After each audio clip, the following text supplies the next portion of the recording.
There's one thing I wanted to ask about copyright when you were describing copyright. You said that the government grants it. Does that mean that copyright is different depending on where you are in the world?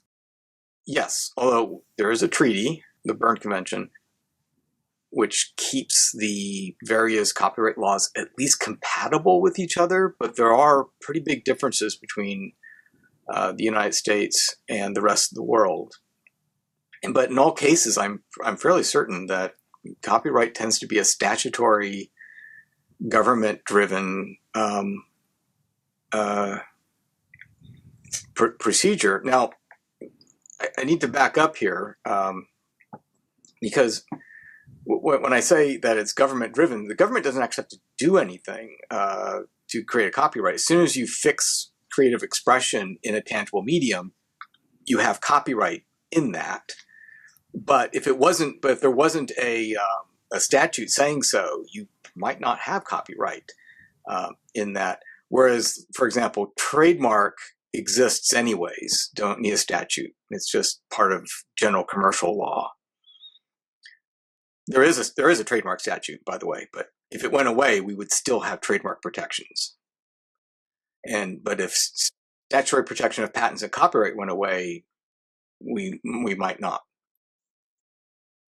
Interesting. I'm almost starting to feel like we should have a whiteboard and just draw like a big diagram of all these things.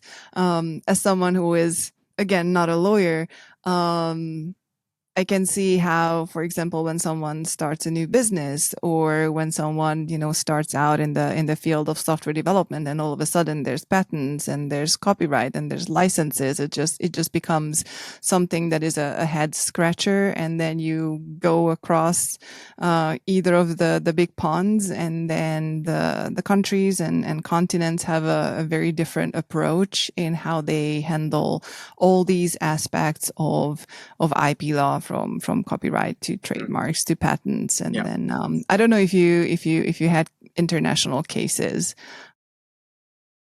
We did, but here's why I don't know as much because my law partner, Tara Ahrens DeLudo, she loved the international stuff. And so she would handle all the international work.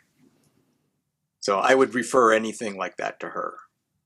And it sounds like that was not a sore spot for you, that it wasn't an issue, that there's someone who was really interested in that and would just take. No, it's one reason why we formed a partnership in the first place.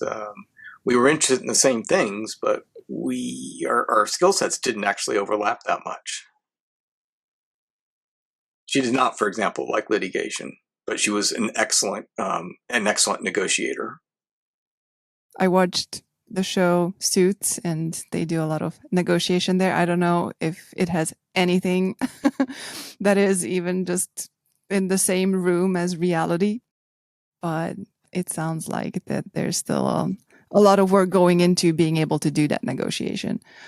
It's not a picture perfect reproduction of reality, but I think lawyers recognize it. Fun fact on the side, when I was 12, I liked getting into arguments, and I figured that maybe I should just be a lawyer. I also had a pretty good memory, so I figured that getting through law school can't be that hard either.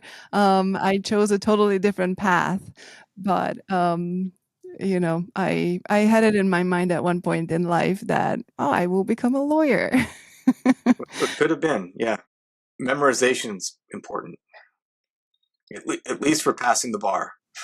Oh, I mean, that must be, I don't know, really, really hard, because even with a good memory, there are a lot of things, all the precedents and everything that you need to remember, because that's one quote unquote fun part of law that I've been learning since you're the second lawyer I have on this podcast. This concept of case law, that you have laws, but then until it was actually tried in court, or someone came to an agreement, or there was a court ruling, then that piece of law can be a little fluid, and then the case law in terms of what the ruling was and how that becomes a precedent that then very heavily influences what happens with the future cases. And I assume Yeah, that is true for both the court yep, cases as well as just a part of negotiating in that area of law. yeah, yeah. If you're negotiating in an unsettled area of the law, then that's